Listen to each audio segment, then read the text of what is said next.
the mountain man professor গম্ভীৰ সিং য়োনজন পদ্মশ্ৰী 2026 এই 86 বছৰীয়া ডেকাজন পৰ্বতৰ পৰা অহা প্ৰথম ব্যক্তি যিয়ে অনেক সাফল্য লাভ কৰিছিল এজন শিক্ষাবিদ আৰু আন্তঃৰাষ্ট্ৰীয় খ্যাতিসম্পন্ন পণ্ডিত ৰূপে মোৰ জন্ম হৈছিল কালিম্পঙৰ এখন সৰু গাঁও চিঞ্জিত সেই দিনত আধুনিক যাতায়াত আৰু যোগাযোগৰ কোনো চিন চাবেই নাছিল কিন্তু মোৰ বাবে এয়া আশীৰ্বাদ স্বৰূপে প্ৰমাণিত হ'ল আমি প্ৰকৃতিৰ সৈতে সম্পূৰ্ণ মিলাপ্ৰীতিৰে জীয়াই আছিলোঁ তেওঁৰ পিতৃ-মাতৃৰ সপোন আছিল নিজৰ সন্তানক আধুনিক শিক্ষা আৰু উচ্চ ডিগ্ৰীৰ সৈতে সবল কৰি তোলা মই ঘৰৰ পৰা দূৰত নৰ্থ বেংগল ইউনিভাৰ্চিটিলৈ উদ্ভিদ বিজ্ঞানত MSc ডিগ্ৰী কৰিবলৈ যাবলগীয়া হ'ল আৰু তাৰ কিছুদিনৰ পিছত একেটা বিষয়তে PhD কৰিবলৈ কলিকতা ইউনিভাৰ্চিটিলৈ গ'লো 1962 পৰা 64 চনৰ ভিতৰত তেওঁ দাৰ্জিলিং চৰকাৰী মহাবিদ্যালয়ত জৈৱ বিজ্ঞানৰ MSc আৰু PhD কাৰ্যক্ৰম আৰম্ভ কৰাত সহায় কৰিছিল যাতে সেই অঞ্চলত উচ্চ শিক্ষাৰ সুবিধা পাব পৰা যায় আমেৰিকা ভ্ৰমণৰ সময়ত মই আমাৰ শিক্ষা ব্যৱস্থাত উন্নতিৰ প্ৰয়োজন থকা ক্ষেত্ৰসমূহ চিনাক্ত কৰিলো মই বিচাৰিছিলো যাতে শিক্ষা আমাৰ জনসাধাৰণ আৰু তেওঁলোকৰ পৰিৱেশৰ অনুৰূপ হৈ পৰে দাৰ্জিলিং পাহাৰীয়া অঞ্চলত আৰম্ভ হোৱা বন সংৰক্ষণ আন্দোলনৰ সময়ত মই সকলোকে কৈছিলো হিমালয়ক বচোৱা মানে ভাৰতক বচোৱা আমি ভাৰত চৰকাৰক অনুৰোধ জনাইছিলো আৰু দুখন ৰাষ্ট্ৰীয় উদ্যান পাতিবলৈ সফল হৈছিলো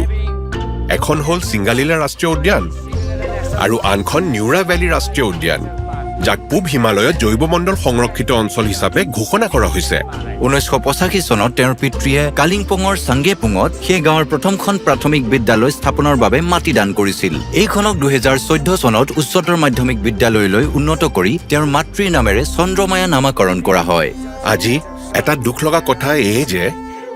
মোৰ মা দেউতা আৰু ভাই ভনীহঁতে মোক এই সন্মান লাভ কৰা দেখা নাপালে তেওঁলোকলৈ খুব মনত পৰে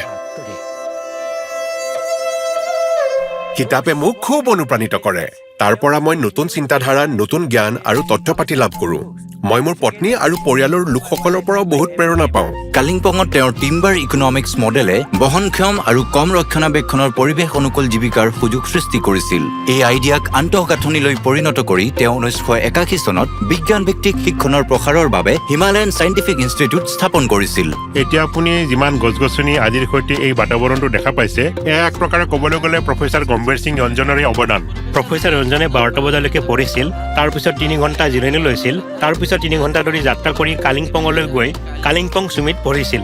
মোৰ জীৱনৰ আটাইতকৈ ডাঙৰ সুখ হ'ল শিশুহঁতে পৰিৱেশৰ পৰা শিক্ষা লাভ কৰি প্ৰকৃতি সংৰক্ষণ কৰিবলৈ ধৰা দেখা পোৱাটো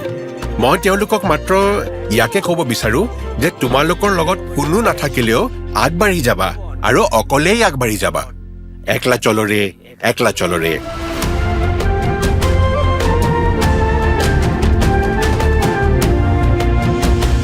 প্ৰফেচৰ গম্ভীৰ সিং য়োনজন পদ্মশ্ৰী 2026